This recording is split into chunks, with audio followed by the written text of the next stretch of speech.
वक्रतुंड महाकाय सूर्यकोटि समप्रभा निर्विघ्नं कुरु मे देव सर्वकार्येषु सर्वदा। अर्थात, हे घुमावदार सूंड वाले विशाल शरीर काया, करोड़ों सूर्य के समान महान प्रतिभाशाली मेरे प्रभु, हमेशा मेरे सारे कार्य बिना विघ्न के पूरे करने की कृपा करें। आप सभी को प्यार भरा सादर प्रणाम and welcome to my channel. आज हम गणेश चतुर्थी के बारे में बात करेंगे। गणेश चतुर्थी हिंदुओं का एक प्रमुख त्योहार है। यह त्योहार भारत के विभिन्न भागों में मनाया जाता है, किंतु महाराष्ट्र व कर्नाटका में बड़ी धूमधाम से मनाया जाता है। पुराणों के अनुसार इसी दिन भगवान श्री गणेश जी का जन्म हुआ था। हर वर्ष इस तिथि को एक उत्सव के रूप में मनाया जाता है, जो लगभग 10 दिनों तक लगातार चलता है। इस साल गणेश चतुर्थी 7 सितंबर 2024 को मनाई जाएगी। पंचांग के अनुसार भाद्रपद महीने के शुक्ल पक्ष की चतुर्थी की तिथि का आरंभ 6 सितंबर को दोपहर 3:31 से होगा और इसका समापन 7 सितंबर को शाम 5:37 पर होगा। सनातन धर्म में व्रत को उदया तिथि से रखा जाता है। इस वजह से गणेश चतुर्थी 2024 का व्रत 7 सितंबर को रखा जाएगा। बप्पा के भक्त इस दिन बहुत धूमधाम से उनको घर में लेकर आते हैं और उनकी पूजा होती है। पूरा माहौल ढोल नगाड़ों की आवाज़ और गणपति बप्पा मोरया के जयकारे से गूंजता है। बप्पा को घर में 1 से 10 दिन तक बिठाया जाता है। इस दिन घरों में गणपति बप्पा को स्थापित किया जाता है और विधि विधान से उनकी पूजा अर्चना की जाती है। हिंदू धर्म में गणेश भगवान को प्रथम पूज्य देवता माना गया है। किसी भी नए कार्य की शुरुआत करने से पहले उनकी विशेष पूजा की जाती है। माना जाता है कि जो जातक उनकी पूजा आराधना सच्चे मन और भाव से करता है, उसे ज्ञान, समृद्धि और सौभाग्य की प्राप्ति होती है। आइए आज आपको कथा सुनाते हैं कि इन्हें गजानन नाम कैसे मिला।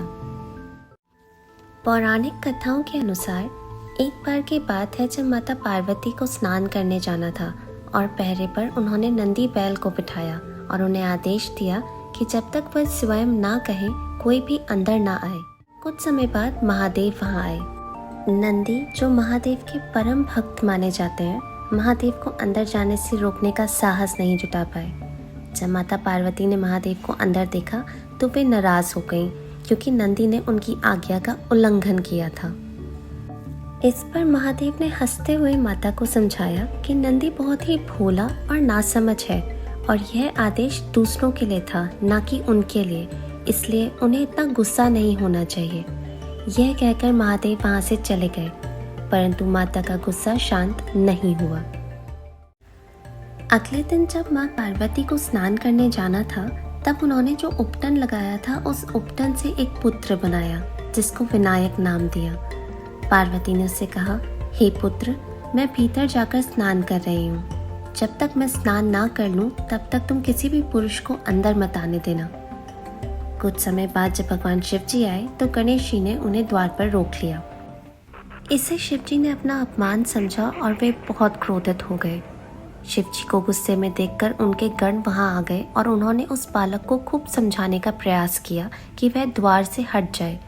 उन्होंने इस बालक को तोहफे देने का लालच भी दिया, पर गणेश जी ने उनकी एक नहीं सुनी और उन्हें युद्ध के लिए ललकारा। शिव जी के गणों ने जब उस बालक का ऐसा हट देखा तो वे भी उनसे युद्ध करने के लिए तैयार हो गए, किंतु बाल गणेश ने उन्हें युद्ध में हरा दिया। यह देखकर महादेव बहुत क्रोधित हो उठे और उन्होंने अपने त्रिशूल से गणेश का सर धड़ से अलग कर दिया। जब माता पार्वती वापस लौटी तो यह सब देखकर वो बहुत दुखी हुई और जोर जोर से रोने लगी। शिव जी को जब पता लगा कि यह बालक स्वयं उनका पुत्र था तो उन्हें भी अपनी गलती का एहसास हुआ। क्योंकि गणेश का सिर धड़ से अलग स्वयं भगवान शिव के त्रिशूल से हुआ था, इसलिए वही सर दोबारा से लगाना संभव नहीं था।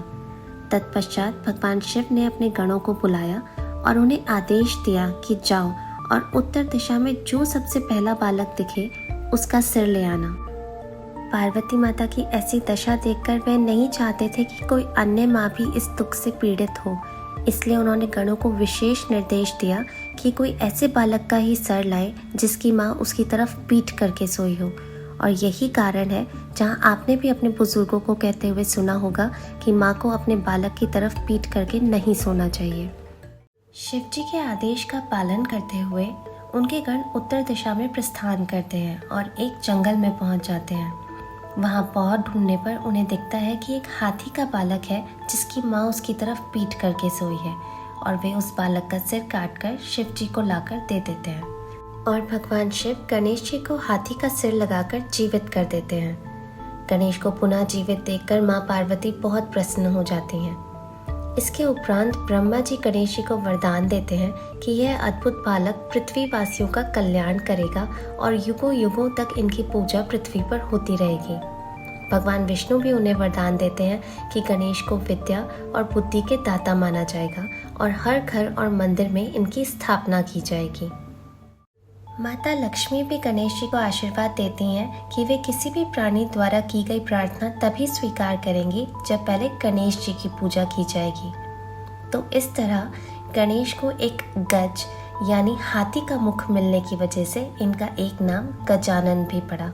तो बोलो गणपति बप्पा मोरया। अगर आपको कहानी पसंद आई हो तो प्लीज़ वीडियो को लाइक कीजिएगा और इसे ज़्यादा से ज़्यादा लोगों के साथ शेयर कीजिए। एक बार फिर आप सभी को गणेश चतुर्थी की हार्दिक शुभकामनाएं। धन्यवाद।